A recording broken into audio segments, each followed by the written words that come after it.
بسم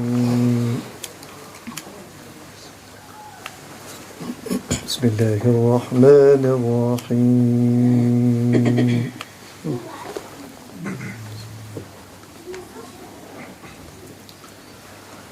ألهاكم التكاثر حتى زرتم المقابر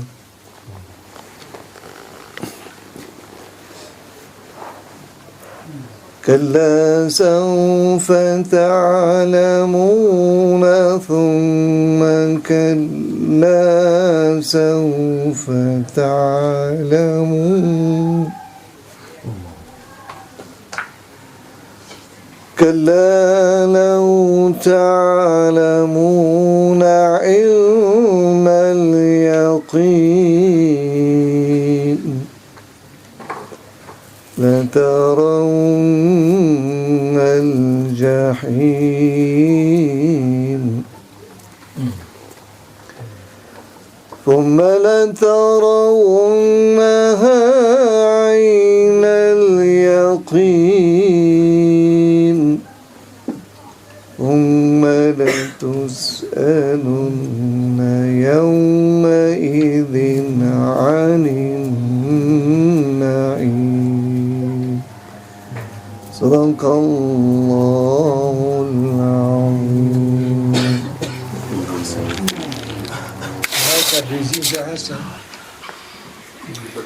Alhamdulillah. You know this business of the joy before breaking the fast. Please give this to Majid. I borrowed it from her. She's over there. Pass it to Majid. He's left. You know how when it is said that everything in existence, every attempt, every action is a little attempt towards imbibing one of the attributes or an attribute of Allah or an aspect of, or sabghat Allah, or the color of Allah. You know why people feel joyful when before breaking the fast and after? This is one of the attributes which we all want to emulate, and it's impossible because it's one of the unique ones, like Samad, Samadiyya. Samad is self-sustained, self-supporting, self-contained, doesn't need anything. It is self to self. It is Allah to Allah. You know this. That is why we say it is He huwa al-Hamid wa huwa al-Mahmud. He announces His glory. And once we are caught in that, then this is the path of Tawheed, and you feel that you are in that precinct of the one light. So before breaking the fast, you've attempted clumsily, very unsatisfactorily, to be a bit self-sustaining. Although you're having air, you're having all of the other things, but at least in terms of the munching that we carry on all day, all night, at least for a while it has been pleasant. Then of course after you break, there is that bit of pleasure because the nafs now is relieved, because otherwise it will die, you know. It's scared of death, you see. All what it knows is me, you see. So that's why it says there is double. The Prophet ﷺ says there is double pleasure or joy for he who fasts. One is that he's trying to mimic, if you like, the divine quality of not needing anyone, not self-sustaining, which we can never attain, even if we. So the other one is, no, yeah, I've done it, you know, don't you know, alhamdulillah, I've done. And of course, as you know, everybody before, a week or so before the month of Ramadan, they are very nervous.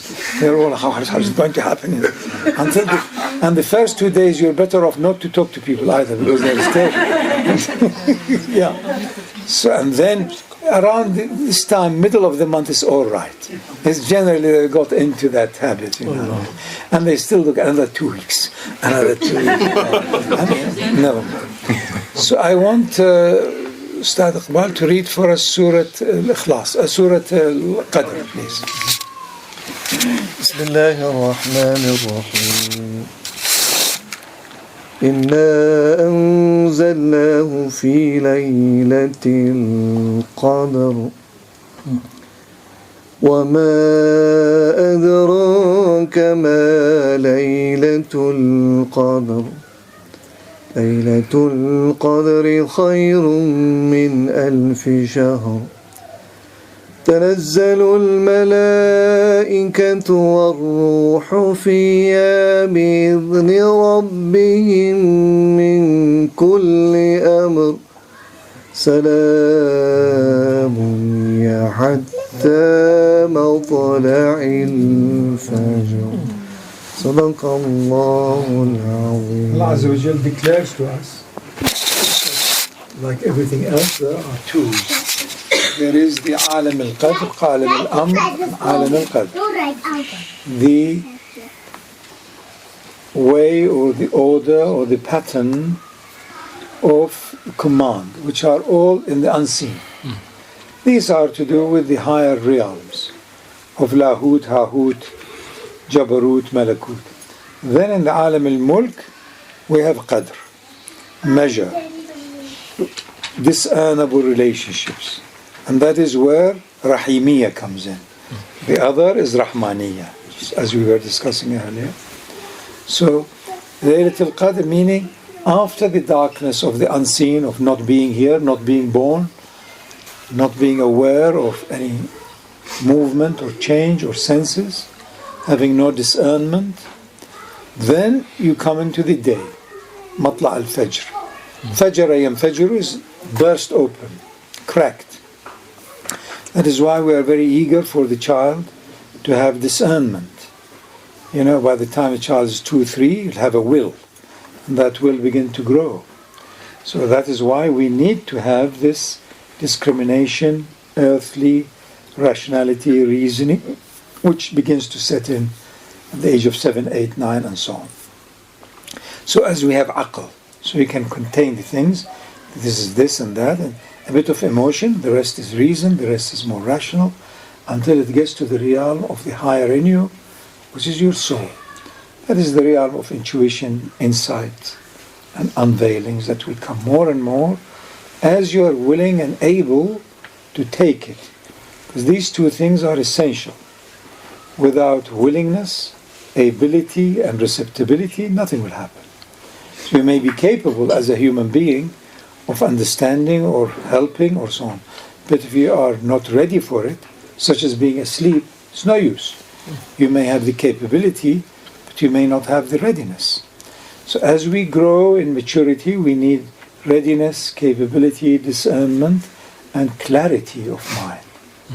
Then that dovetail into purity of heart. That's why if you see all religions, all paths, all whatever you like to do as far as human evolvement is concerned, it is to do with alignment of head and heart. And as you grow the first 20, 30, 40 years, it's head and ego and the I-ness. And then it has to dovetail smoothly, easily into the heart, which is the zone of intuition and joy. From pleasure, which can also give you displeasure, to joy, which is endless. And once that begins to set in, then you can take the high voltage of knowing that you may then be revealed to you. I've known people who knew exactly when they will die. And that was going to be in a few years' time. It was not next week. Usually, generally, many people know about the year that they are going to leave behind.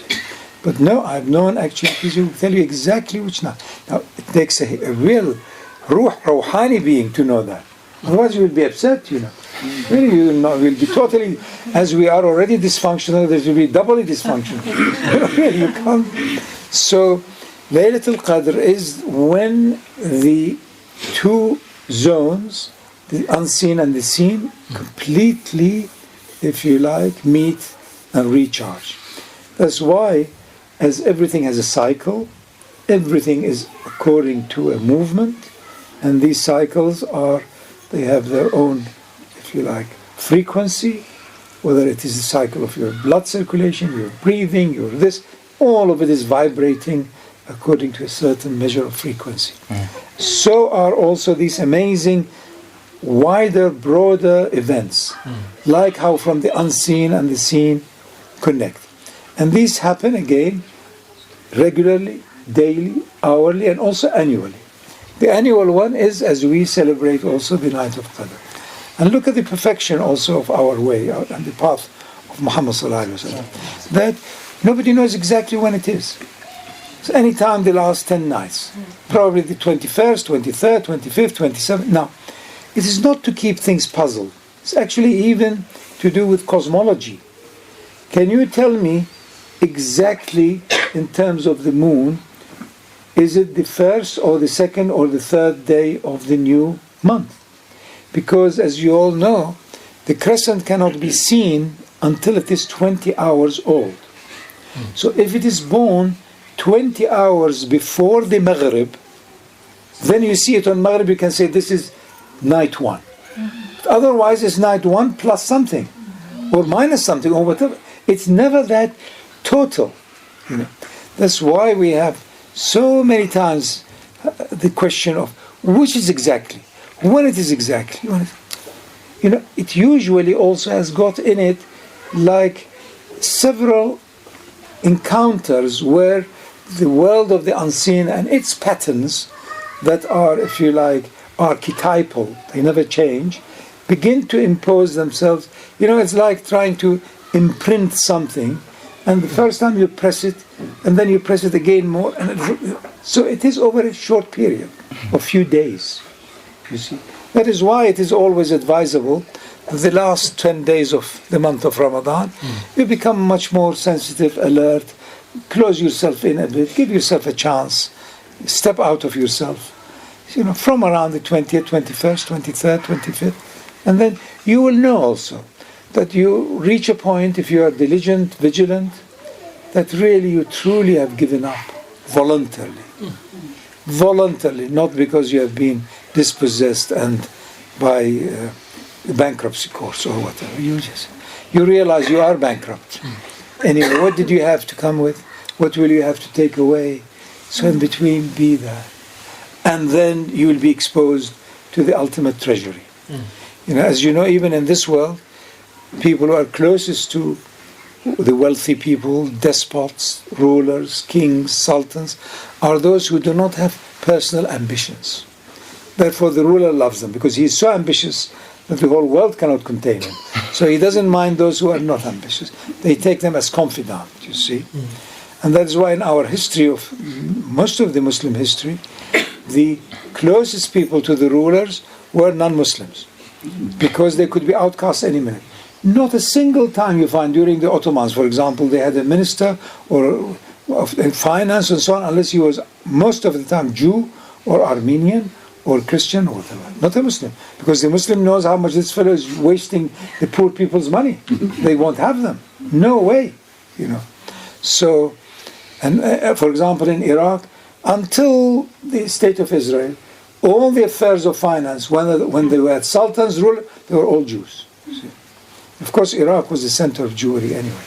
But this has been the case because, we all know that this imprint that is in the unseen will prevail in the seen. And the unseen is justice. Is that what have you brought in this world? What are you taking in this world? Who are you? Why have you preferred so-and-so over so-and-so? Can't do that. If you can declare it to intelligent, healthy human being, then that's fine. Then you will know that you probably are on the right path. But if you are surrounded by, yes men or people who have not maturity and no piety and no sensibility and no independence and no authenticity, then it's no use. And then the whole thing becomes rubbish, as it happens, you see. So we have to be always aware to listen to any voice that may be just right for you. You never know. You often learn from people who are strangers than those who are friends, you see. That's why it is said, the best friend of yours is he who will always remind you of your shortfalls. It's not because he's picky, but that's because your good points are good points. There's no point in talking about them. You only learn from mistakes. The other parts so you want to be glorified now? Yet another monument? So they don't know what to do with it. They don't know what to do with all these monuments. Especially in this country now, they change the name of the streets. What are they going to do with all these? Really says. So, this is the danger. There is no you. You do not exist.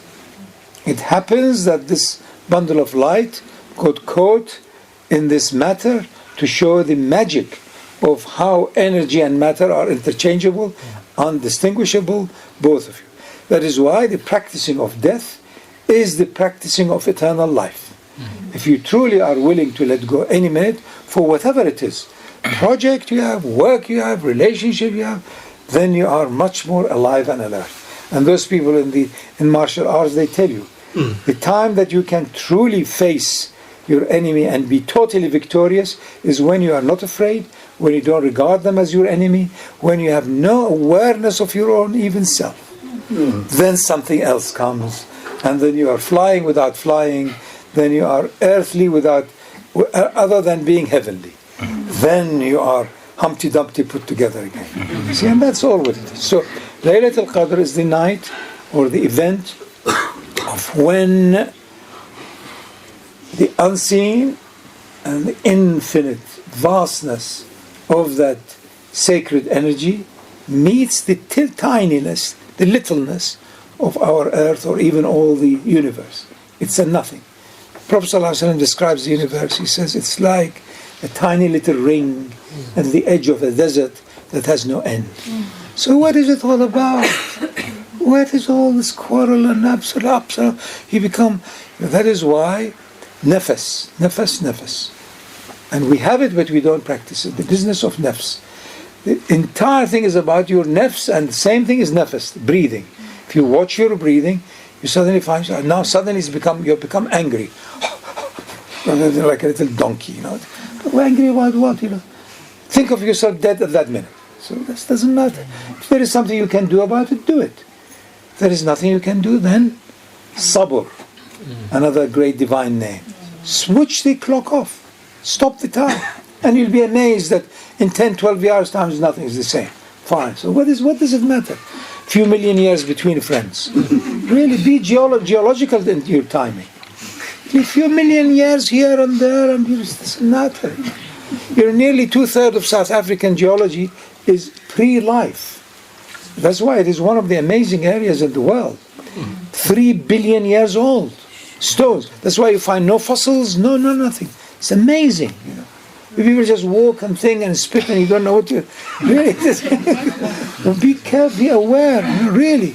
And here we've been born yesterday, die tomorrow, and so on in between. And he says human beings, nonsense. Our whole entire so-called culture is 5,000, 10,000 years old. What is that compared to 450 million years?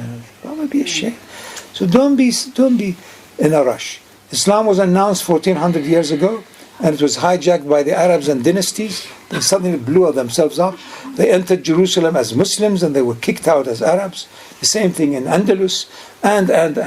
So wait another 2,000-3,000 years. Doesn't matter. Do your work, enjoy it, live your deen, constantly go into the unfathomable bliss, and then you'll put up with it. And have your few friends. And who are you here to change the world? Nabi Allah Ibrahim alayhi salam could read the hearts, and whenever he saw the heart is criminal and so on, he would cut their head. And then the relationship between him and Allah was no more connection. He had no voice, couldn't see a thing, read a thing. Until he pleaded, Allah said, look, what are you doing?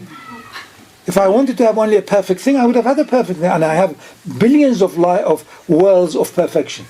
This is here an experiment for the sons of Adam to by will want to come back to the garden that's already there also. Garden is not somewhere else. There's no such thing. It's not subject to place, nor time. When the kun came, this amazing miracle of crack of space and time occurred. And therefore the fabric of life is woven by this thing called space and time, inseparably. And as in the world now we have finished with space, so the whole world is accessible, we ended up. Therefore, there will be the end of this absence. Therefore, there will be the rise of people who want to be present now.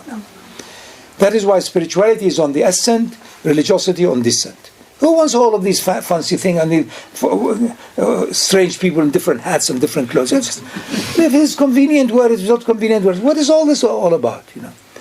It was very important 700 years ago to have a whole sheet on your head because you didn't know how many uses it had. Of course, you cover yourself, you put it to stop the sun, you make it into a sack, you also turn it and beat somebody with it. Endless. You know, really. I never forget the story of my father when he was on the Black Sea, and there was a Russian with him on the same boat. And the Russian told him, "What is this?" You know, because he had a turban. So, and my father said, "What is this?" To him, you know, his hat. So he said, "This is a." So my father pretended, he said, "This is the only thing useful for you to do some of your passing your water in." But this one, he demonstrated 55 different uses for the turban. Really, that is why, you know, it's a pre-Islamic, it's nothing to do, you know, Babajan. Sure. Of course, it goes back to, because it was a useful, important, and life-saving thing. Mm-hmm. But nowadays, who needs a sheet on his head? Really, it's gone. If you want it, we respect it because of Rasulullah. What he did was perfect for his time, not so now. Imam Ghazali, in his time, he issued a big fatwa. You know, he was the biggest of his time in Baghdad and so on. And then the best time of his life was actually the last 10 years when he left, ended up in Khurasan. Inshallah, we go and visit his place. They don't know where he's buried, but he was there. He deliberately said, "I don't want to be known." But he went back home. 10 years he lived there. So he found that the time had come that this business of more children, they were already overpopulated, you know. So he issued a fatwa that don't get married.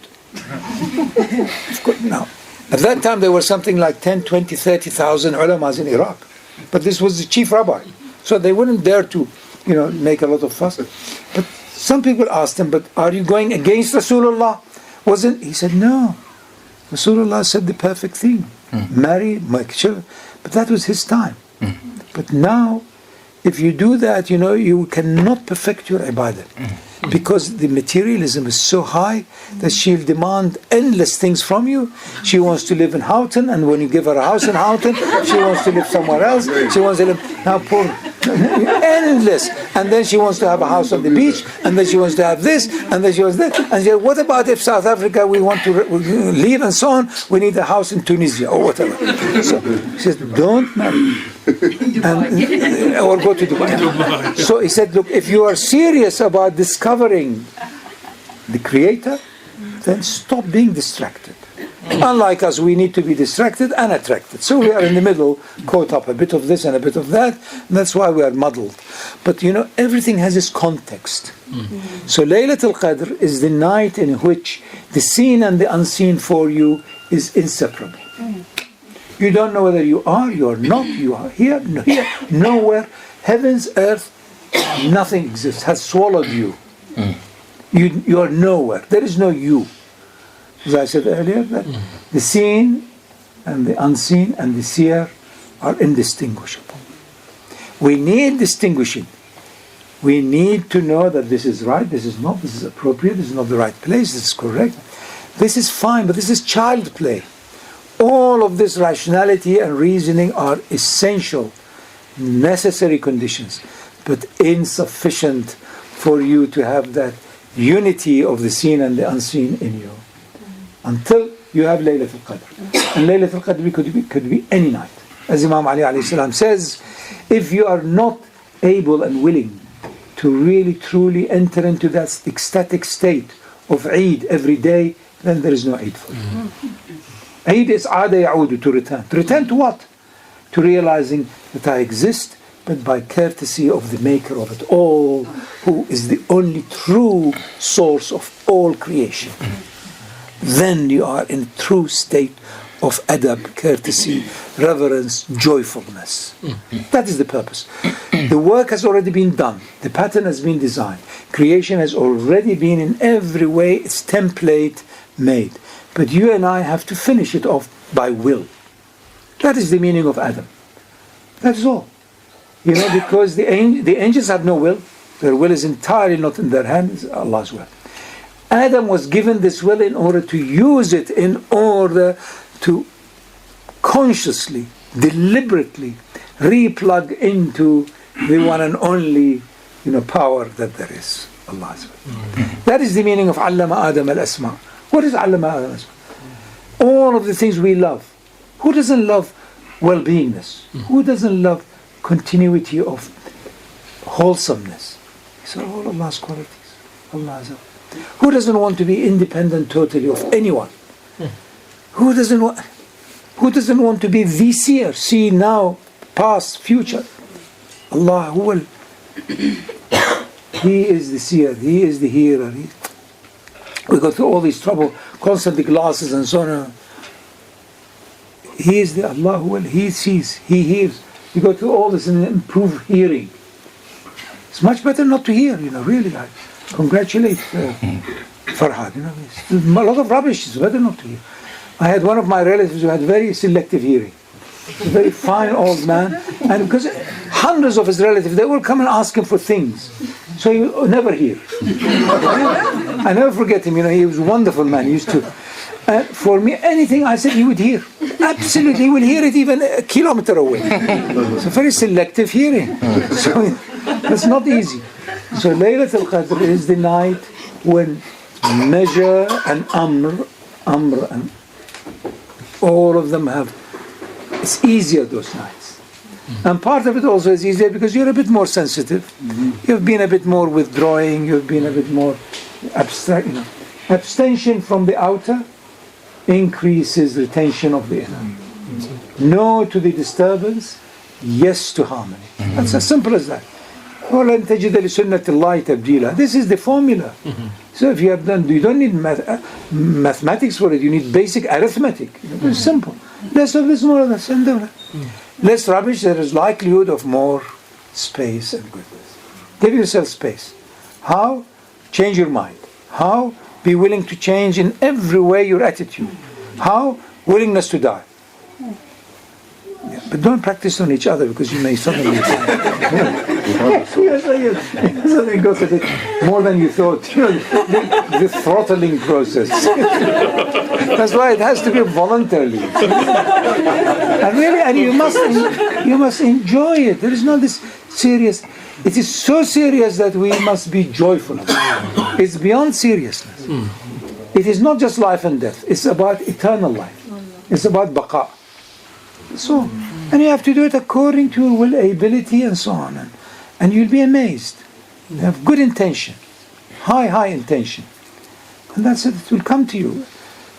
As long as they asked the Prophet ﷺ, how long does it need for a person to wake up to the knowledge of Allah before he dies, that he is straight to the garden? Because they were discussing about the questioning and all of those things that comes, that theatricals with the angels. Yes. So he said, if it comes a year before he dies that he knows, which means Laylatul Qadr, then he is saved. He is so. And he said, no, a year is too long. A month before he dies is. And he says, a month is too long. A week, a day, an hour, a minute, a blemish of an eye. Because that means you have gone into the zone of pre-consciousness, pre-conditioned consciousness of me, or pre-reasoning.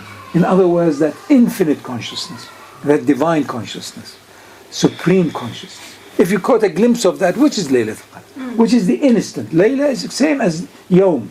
It's the moment, it is the time, or the episode, or the state. So you must all the time be in that state, and you're in your sajda. We have the package, but it hasn't been unwrapped yet. Everybody is kicking everybody else. Like I remember in Iraq, most of these so-called alims and all, everybody's arguing with everybody else. As a young child, grown up fairly well, loved and a bit spoiled, I thought these people are mad. They're never going to get into the car, let alone to the city. Really? I remember once also asking a great alim, I was discussing it the other night, I asked him, but why haven't some of us who have been brought up in an ambience of as I'm describing to you, really genuine awareness of the divine presence? I never forget, as a kid, when there was a poor man, no matter who, they'd be knocking at the door with such ferocity, like as though they were more than the owner. And he would be screaming, Al-mal mal Allah was-sakhi habibullah. Wealth belongs to Allah, and he whoever considers himself generous is the lover of Allah. So of course as a kid we were trained to love running to give them our plate. They would sit, there was an entrance house entry house, and they will sit. Unlike, we didn't have as yet 10-meter high walls in Houghton, but so they would come and sit there, eat and share, and because also by giving them we knew we'll be rewarded.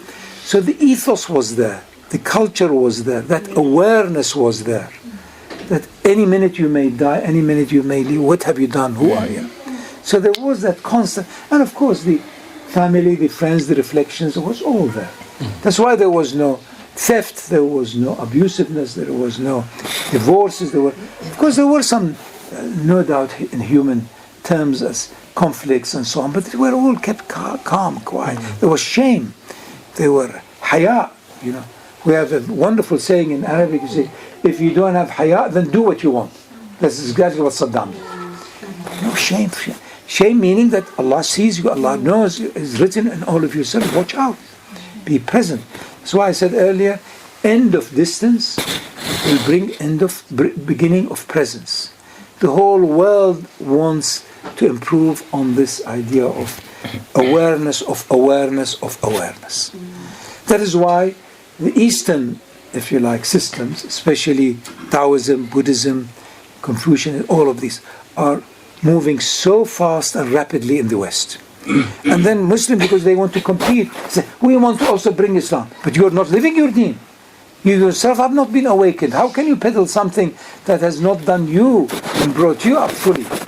No use. It is yet another me too. You won't make it. Because we were in ghafla. نَسَوْا اللَّهَ فَأَنْسَاهُمْ أَنفُسَهُم. That's why we are. But otherwise we have the package. But we have not opened the ribbon. That's it. So really, open the ribbon. Be courteous. Visualize Rasulullah. All evening since I've come, I feel his cloak upon us. Honestly, wallahi, ever since I've come here, I feel his cloak is upon us. Be his friend. Live that way. And that's it. And you'll see wonder upon wonder. And don't fall for personalities. Go for the light in your heart and thank whoever helps you in that direction. Because the light is there.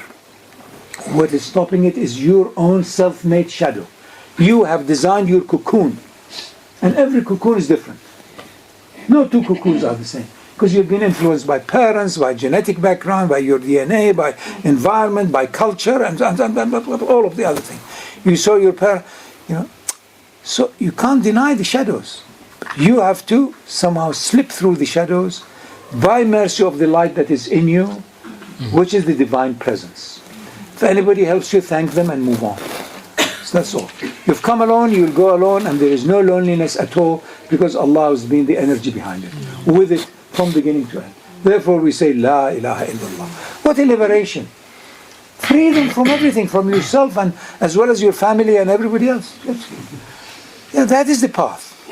That is why they were effulgent. The first 50 years, 100 years, there was this incredible outburst.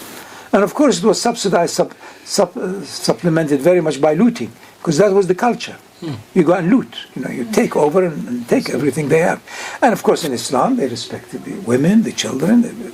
So therefore it was much higher than any other system of looting.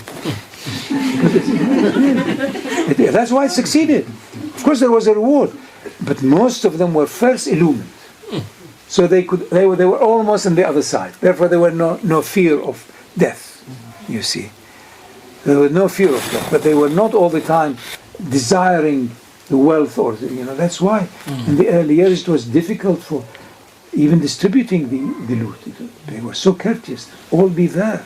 But of course the temptation was there, as we know also with Uhud. It's a human weakness. You all go because the others, somebody is going to get it before me, so I want to get it. And all of that thing. You see, once you realize in truth there is no otherness, that everybody is the same as you, then it is no longer tolerance, it's no longer compassion.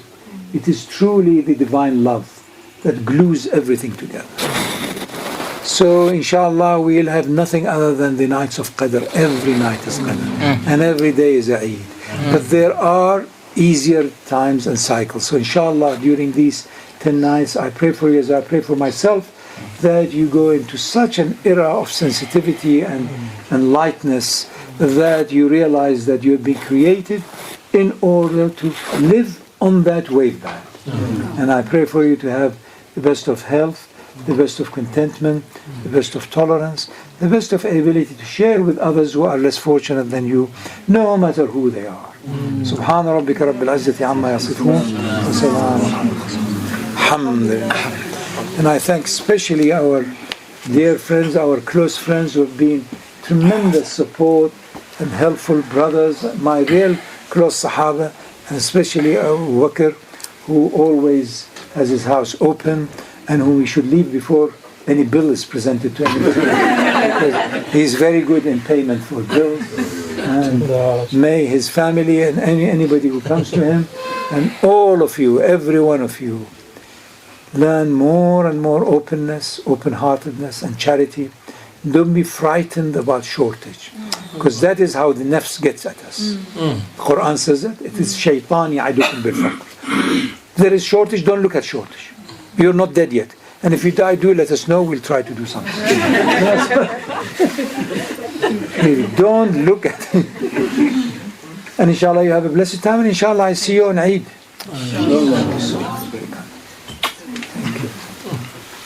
Thank you very much. Thank you, sir. Assalamu alaikum. Ya marhaba, ya marhaba. Bismillah.